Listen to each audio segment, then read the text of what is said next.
I get a bit happy about talking about coffee. I start talking about, you know, the natural process of them raising on the tree and the fruity flavour being imparted, and the wash coffee just being fermented overnight and unadulterated and blending it together. I think about the quality of life that the growers get to have, and then but I don't know what people think. I built a coffee cart a long time ago, and just because that was the resources I had, and I knew how to weld, and I had a bit of scrap about, and an old fella to help teach me, and I just wanted to work for myself. My my mother and my wife were like, no, set the coffee cart up on the side of the road. You know, that's a surefire thing. You know, you got the traffic, no worries. And I was like, well, what about a shop? And they're like, no. There's no one in town. It's all in recovery. Like, don't do that. And I got sober for a couple weeks, and my back went, and after about 8 days, and my sobriety went with it. But that second toke of that joint, I was like, oh, don't listen to Mum or Steph.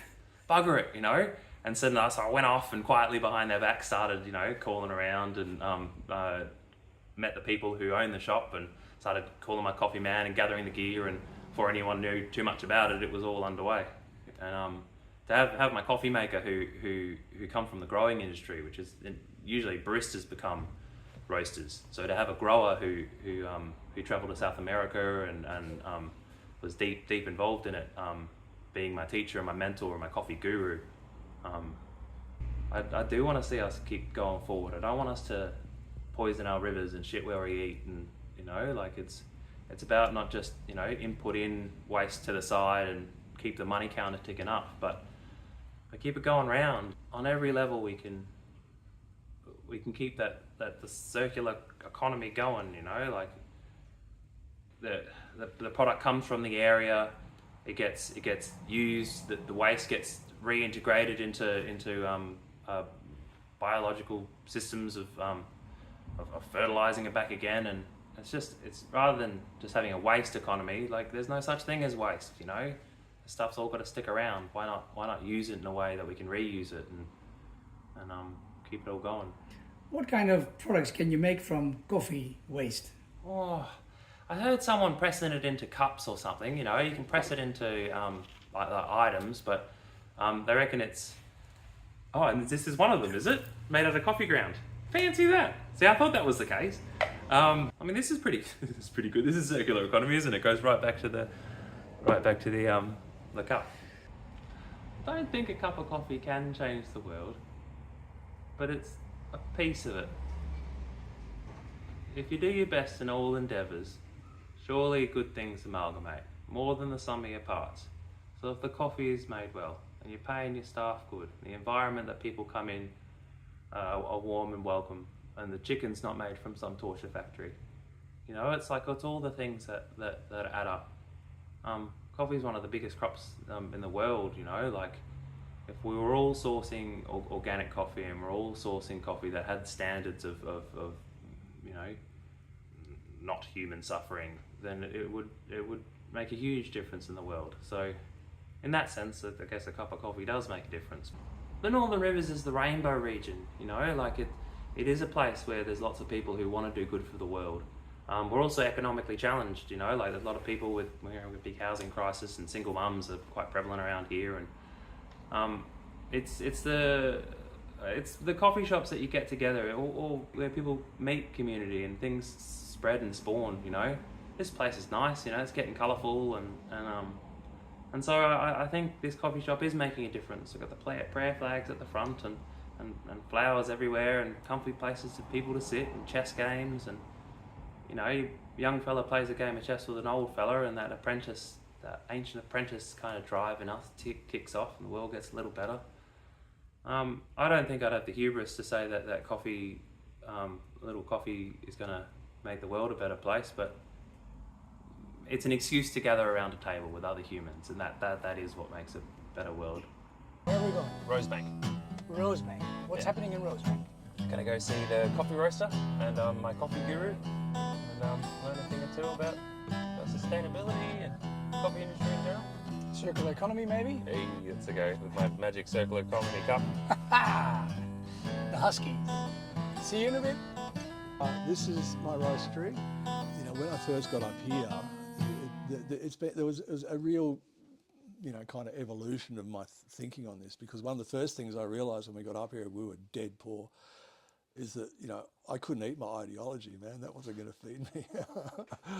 You know, there were a lot of things that I had to readjust the way I look at things. And the specialty industry, you know, in the early 2000s was 1% of the global coffee industry. So you're talking, you know, mega billion dollar industry, and we're operating in that 1% at the very top of that pyramid. But more than that, we were aiming for the top 1% of that 1%. You know, we were talking tiny fractions of the global market that we were aiming at. So my business was built in Nimbin. You know, it was the first Australian coffee that you could buy there, produced in a farmer's 5 kilometres out of town. Everyone loved that and they supported that. But then when I switched into the organics, you know, it was a kind of natural progression. If I couldn't continue to deliver the quality that all these people, you know, had come to accept, and Nimbin changed the world. You know, it was right because of the farm up there and the people that came through and everything. It changed the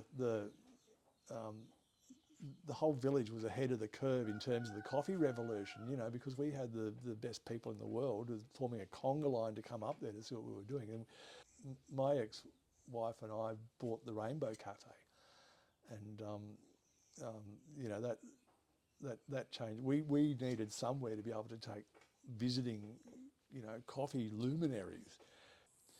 Previously I had my coffee roasted by my guru in Sydney, but the problem with having your coffee roasted by someone who has a world-leading facility in terms of quality and ensuring quality and delivering quality is you can't step out of that system. You can't just, you know, go and buy an old roaster and set up and hope you're going to match that quality. You're not. So everything that I've done here was about trying to use the same templates and the same methods and the same philosophy that my guru has always roasted my coffee with.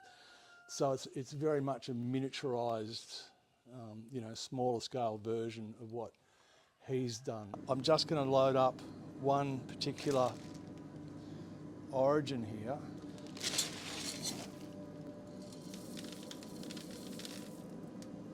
Now, ordinarily, I roast each of these coffees to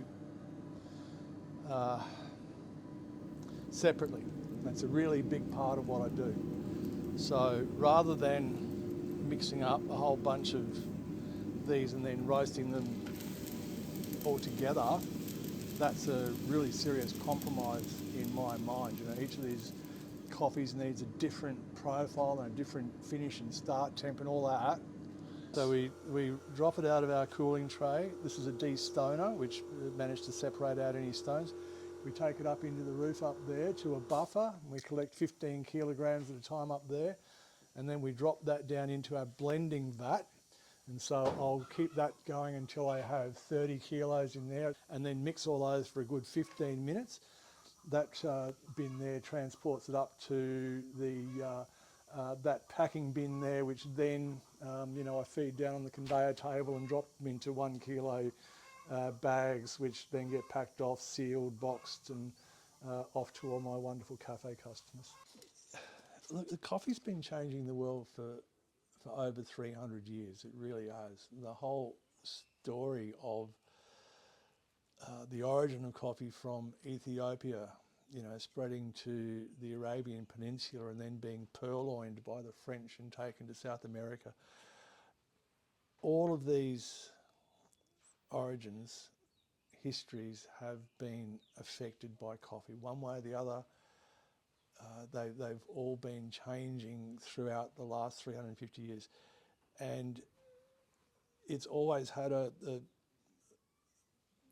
position in you know, the first world of people congregating to discuss their differences and their similarities in the coffee houses of Europe of the 18th century through to you know, Samuel's Place in Woodburn in the 21st century. It's been a real privilege.